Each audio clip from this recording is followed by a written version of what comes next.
Vamos a explicar ahora cada uno de estos componentes básicos que tiene la cerveza artesanal. Vamos a empezar por el primero. Bien, uno de los ingredientes básicos que tiene la cerveza artesanal, estamos hablando del agua. ¿Sabías que el agua constituye un 95 a un 96% del volumen de la cerveza, siendo el resto de compuestos derivados de la malta, del lúpulo, de la levadura y algún otro ingrediente que la va a complementar? Hay un papel fundamental que desempeña el agua dentro del proceso de elaboración. Es por eso que debe usarse un agua pura, sin cloro, que sea potable, aunque puede ser necesario en algún momento hacer unos pequeños ajustes, dependiendo del sitio o la ciudad que vivas. El agua no es igual en todo el mundo. Puede haber algunas impurezas, puede haber algún tipo de pequeños microorganismos que pueda contener, así que es necesario poder de alguna forma mejorar la calidad del agua. Es por eso que muchas veces es necesario utilizar algún tipo de filtros, ¿no?, para poder mejorar esta calidad del agua.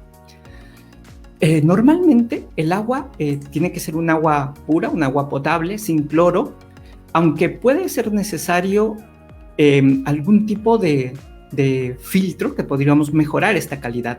La mayoría de aguas potables hacen un tratamiento que lo hacen a través del cloro, el cual inhibe la proliferación de bacterias, ¿no?, que pueda tener.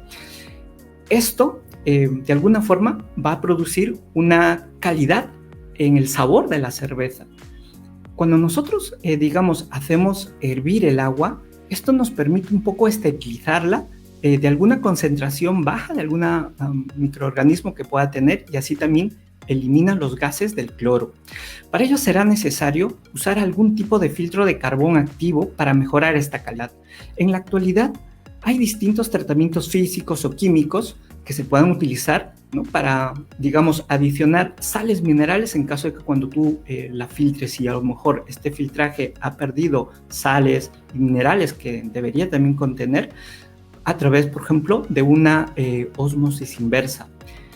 Todo esto nos va a permitir crear unas cualidades que debe tener el agua de forma óptima para la elaboración de cada uno de los tipos de cerveza y los principales parámetros que hay que controlar en el agua. Por ejemplo, la dureza. El agua tiene una dureza que viene determinada por una concentración de sales. El calcio, que tiene natural del agua, se emplea como, de alguna forma, como un componente que tiene el agua.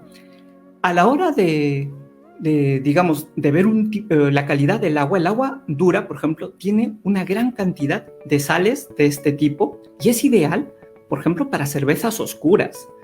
Cuando tú elaboras una cerveza artesanal oscura, un stout, el agua que se utiliza normalmente son aguas duras, porque son aguas que a lo mejor no son tan cristalinas, sino un poquito turbias posiblemente, pero ya es por la dureza que pueda tener el agua en el país donde vives.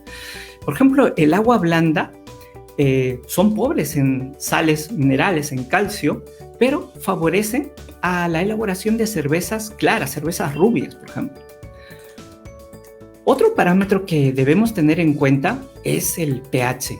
El pH mide la acidez o alcalinidad del agua, partiendo de un valor de 7, el cual es un valor equivalente, por ejemplo, a un pH neutro. Ahora, suele ser que el agua, a veces, valores por debajo indican que el agua es ácida y por encima indica que el agua puede ser alcalina.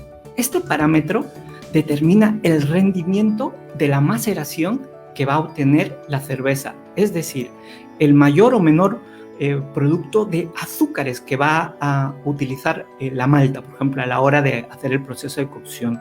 Los valores de pH, cuando se crea el empaste, es decir, la mezcla entre las maltas y el agua, cuando empiezan ya a hacer la cocción, hay una mezcla que se va a producir y esto debe oscilar más o menos el pH del agua entre 5.3 y 5.7, ya que el grano, las maltas, trabajan un componente que son las beta-amilasas.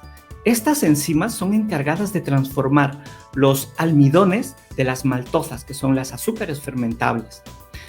El pH, si no es correcto, habrá poca actividad de estas beta-amilasas y un, digamos, nulo o bajo rendimiento de este parámetro va a hacer que nuestra maceración pueda tener algún problema.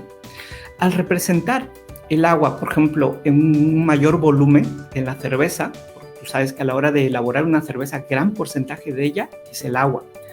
Ahora, todos estos componentes que tiene el agua, las sales, ¿no? De alguna forma influyen en este proceso final, ¿no? Los carbonatos que favorecen, por ejemplo, al color de alguna forma oscura, a lo mejor en algunos países, o los sulfatos que potencian ese amargor y el sabor seco que puedan tener. El cloro en poca cantidad aporta, por ejemplo, un sabor un poco dulce también, ¿no? Al sabor final de la cerveza. La importancia que juega el agua en los sabores de la cerveza, esto salió a la luz cuando los maestros cerveceros intentaron elaborar un mismo estilo de cerveza, pero en otras localidades, ¿no?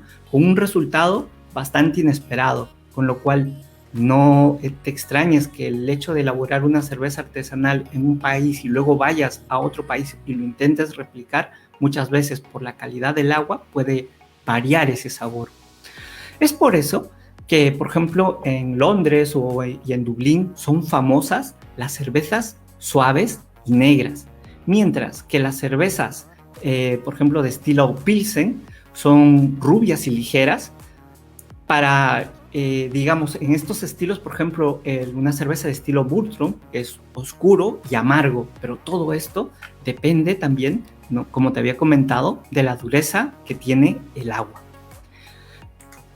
Bien, al representar el agua, por ejemplo, en mayor parte del volumen de la cerveza, la química que realiza el agua con las maltas va a variar algunos parámetros, ¿no? Como las sales, los carbonatos que favorecen al color oscuro, los sulfatos y el cloro. Si obviamente está presente en el agua, vas a tener ese efecto dulzón de la cerveza.